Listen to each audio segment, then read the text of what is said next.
Another week, another Victory Monday. Welcome, Broncos fans. Ryan Green here for Vic's channel in the green room of the Side 3 studios. The Broncos are undefeated still on the season after beating the Buccaneers 27-7, a dominant performance yesterday for the Broncos. And as I mentioned in last night's live broadcast, you could have seen it on Vic's channel or Brandon Perna's YouTube channel. Every single year the Broncos have won the Super Bowl. They have started that season 4-0. I'm not saying, I'm just saying. But anyways, let's move on and let's hear from the coach. Coach Kubiak here in Denver this morning. The Broncos flight left at 1 a.m. yesterday, so he was pretty tired, a little hoarse. You could tell he was yelling a lot yesterday. But after all that happened in yesterday's game, do we have another season where there could be a quarterback controversy? Trevor's our starting quarterback, and hopefully he's going to be okay. Really proud of Paxton, how he came in and played yesterday, but we feel fortunate with Trevor, and like you said, hopefully we'll be day-to-day here. And he has a sprained shoulder. Yeah, they're actually still evaluating that. I'll let the guys come in a little later today, but he's got a sprained shoulder, and the way Greek told me, we're just day-to-day. We'll see. All right, so there you go. No quarterback controversy, and really there shouldn't be. Trevor has done nothing to lose this job. His injury is a sprained AC joint on his non-throwing shoulder. The Broncos expect him to play on Sunday. I expect him to be suited up and playing Sunday. He's just going to have a sore shoulder. But again, no quarterback controversy. This is Trevor's team.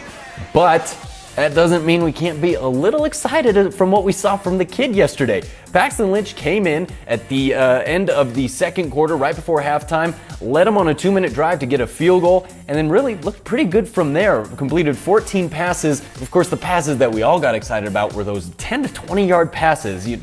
Some of the outs to DT, some of the throws in the middle of the field to Emmanuel Sanders. There were some throws where you were like, yeah, that's why they traded up for him in the first round. At least we can get excited about Paxton's potential. Now, I guess the knock on Paxton and why he wasn't the starter at the beginning of the season was what people thought to be he didn't know enough of the playbook to even call the plays in the huddle. Just the jargon that they use, the plays are so long and complex that he really couldn't call the accurate play in the huddle. But yesterday, he didn't look that bad. And Kubiak says that's no fluke. And he's been practicing well. I was asked that yesterday. He really has. He's practiced well. The scout team going against our defense every day is making him better. And it really helps our defense because he's a down the field, throw the ball, get the ball down the field type of guy. Makes Kubes and Chris and those guys really work and practice.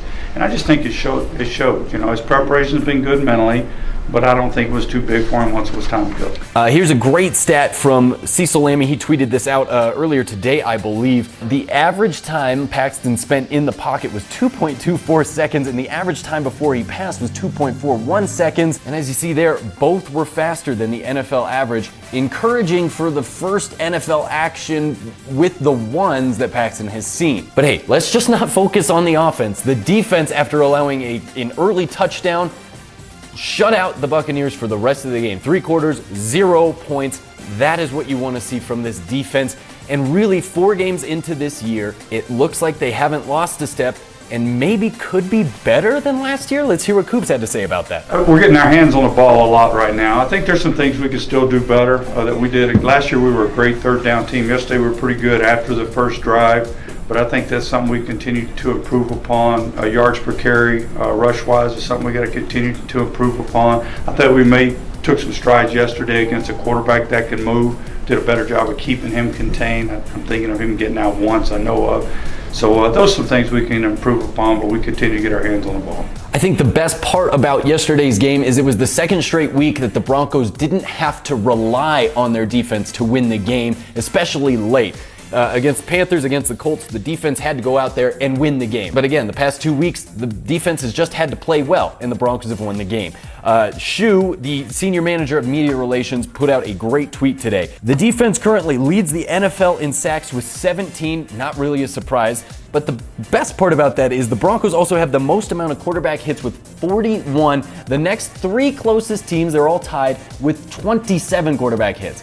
That should say all you need to know about the Broncos defense and how they're performing so far this year. So that's kind of all the coach talked about today, but there are some just tidbits, stats, info that I really just wanted to give you because I found them quite interesting. So I'm just going to kind of go over them really quickly here. So since 2008, when Aqib Talib entered the year, no defensive player has had more interceptions than him in the NFL since that time. He has 32. What an incredible player, what an incredible pickup he has been. Since 2012, no wide receiver has had more touchdowns than Demaryius Thomas. He has 48. I know a lot of fans were worried about him after last year, and he has had at least one drop that sticks out in my mind this year, but he is just a fantastic NFL talent. We should be very happy he's on this team. And lastly, the Broncos, after yesterday, now have the second highest winning percentage of any professional American sports team, not just NFL, but also MLB, NBA, all NHL.